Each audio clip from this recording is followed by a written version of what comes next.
So, I want to be 100% clear, really 100% clear with this video. And a disclaimer I'm putting out there, this video is not about race. Okay, it's not about race.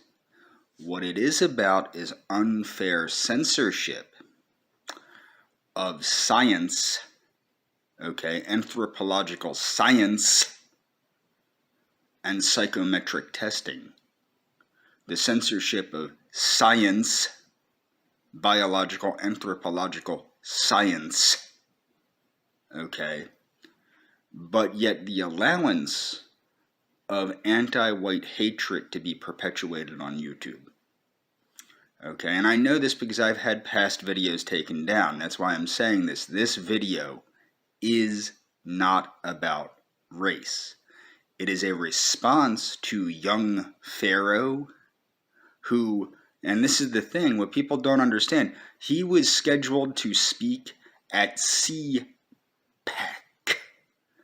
For people that don't know what CPAC is, those of us that are conservative understand that that is the Conservative Political Action Committee, which is now garbage. It is absolute garbage.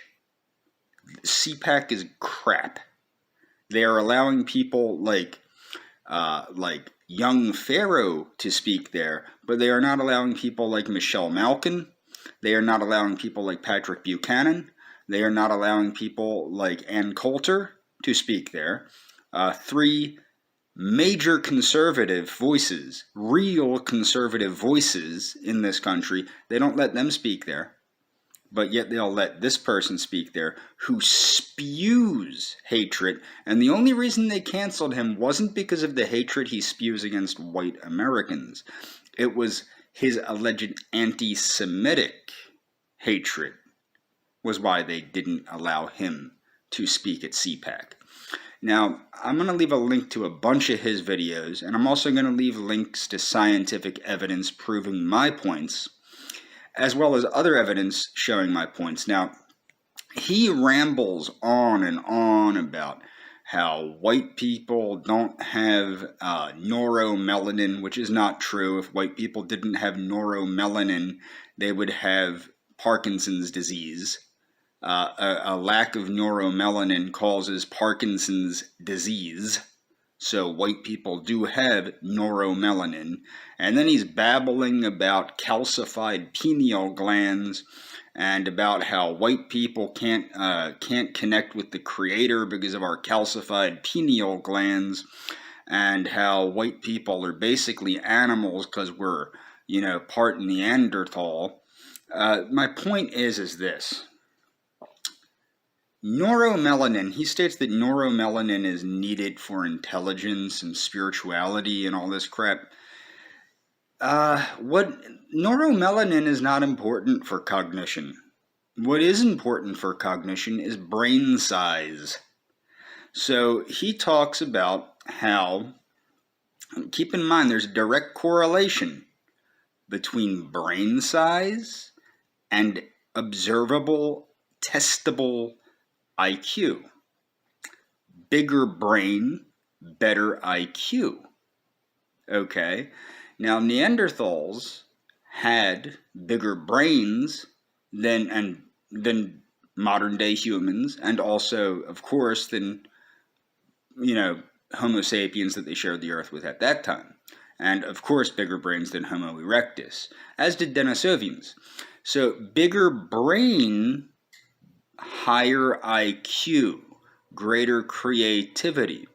Now with psychometric testing, I'm going to keep quiet about it. I'm not going to get into the varied psychometric testing and what that shows with the differences in IQ of different groups of people, but I will leave a link to that. Now, to show how biased psychologists are, a friend of mine that was a psychologist, or is a psychologist, he just doesn't do anything with it, he had stated to me, that we humans have reached a level of evolution where the size of our brain in correlation with the size of our body does not contribute to measurable IQ, in his opinion. That's not true. That's not what the science says. Okay? And as far as calcified pineal glands and not being able to connect with the Creator, the multiracial Manly P. Hall, who was a popular occult writer that wrote on many things regarding Christian mysticism and voodoo and Kabbalah and all sorts of stuff, he wrote a book on the pineal gland and the occult endocrine system, which, mind you, this is not science, this is occultism I'm talking about, but he never mentioned anything about a difference between my pineal gland and young Pharaoh's pineal gland. Okay? What he did know, but that's my point. The other thing is, what young Pharaoh is promoting is literally no different than the pseudoscience promoted by Nazi Germany called theozoology, and I will leave a link to that. And theozoology is absolute garbage. Where the Soviets had their Lysenkoism, the National Socialists had their theozoology. When you need to unite people under a lie, you make up fake science to promote that lie. That is the one, and people know that I'm a third positionist, but the one primary difference between my ideas and National Socialism's ideas is I promote true science, honest science, because that's the only way you can make a society work as a progressive, is to infuse politics with science. Don't infuse science with politics. No, infuse politics with science. Policy must be guided by science and the humanities, but science. And that's what people are missing.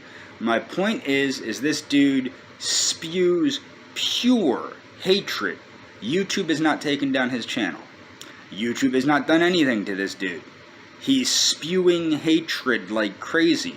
And me, I post a video with scientific facts in it, and my video gets taken down. It's baloney. Okay?